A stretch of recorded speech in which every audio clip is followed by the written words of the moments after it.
Coco Schumann s'était distingué musicalement pour avoir été l'un des premiers à introduire la guitare électrique en Allemagne après la Deuxième Guerre mondiale. Pabaroblique disparition, rescapé des camps nazis. Le soliste s'est éteint à l'âge de 93 ans, ce dimanche 28 janvier à Berlin. Son parcours dans le jazz et la variété ainsi que son histoire personnelle dramatique ont fait connaître son nom en Allemagne et bien au-delà. Une existence digne d'un roman. Le musicien allemand Coco Schumann, de son vrai nom Heinz Jakob Schumann, s'est éteint à Berlin, ce dimanche 28 janvier à l'âge de 93 ans, a annoncé lundi sa maison de disques, Treuhand. Après avoir survécu au camp nazi où il fut contraint de se produire, il s'était illustré en tant que guitariste de jazz et de variété.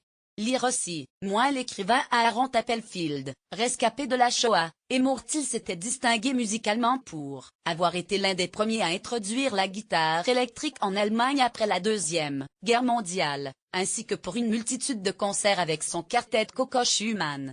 Forcé de jouer pour les SS, mais c'est surtout pour son parcours et son histoire personnelle dramatique qu'il était connu dans son pays et au-delà. Fils d'un Allemand chrétien converti au judaïsme, et d'une mère allemande juive, il fut arrêté sur dénonciation en 1943 et envoyé dans le camp de concentration de Theresienstadt, dans les Sudètes annexés par le Troisième Reich, pour y jouer pour les SS. Son groupe portait alors le nom des Ghettos Vengés. Quand je jouais, j'oubliais tout. J'oubliais l'étoile jaune cousue sur ma poitrine, l'amour du ghetto. La fin Heinz Jakob Schumann, dit Coco Schumann en septembre 1944. Il fut interné 7 fois dans le camp d'extermination d'Auschwitz. Avec les autres musiciens, il devait se produire à l'arrivée des nouveaux déportés, pour les capos ou lors du départ des détenus du camp au travail. Quand je jouais, j'oubliais tout. J'oubliais l'étoile jaune cousue sur ma poitrine, l'amour du ghetto. La fin, a-t-il raconté il y a une dizaine d'années à nos confrères du Monde. Libéré par les troupes américaines, survivant de justesse à la maladie, il décide d'abord de rester en Allemagne, où il commence sa carrière de musicien de jazz et de swing, avant de l'orienter vers la variété. En 1950, il s'exile avec sa famille, en Australie mais, faute de succès sur place, il doit revenir 4 ans plus tard. De toute façon, personne n'aurait compris. J'étais un peu gêné d'avoir survécu.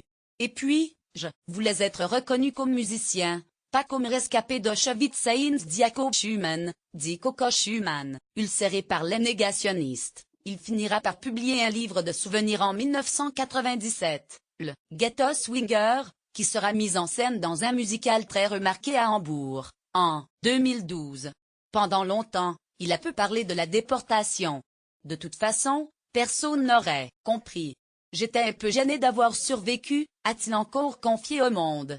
Et puis, je voulais être reconnu comme musicien, pas comme rescapé d'Auschwitz.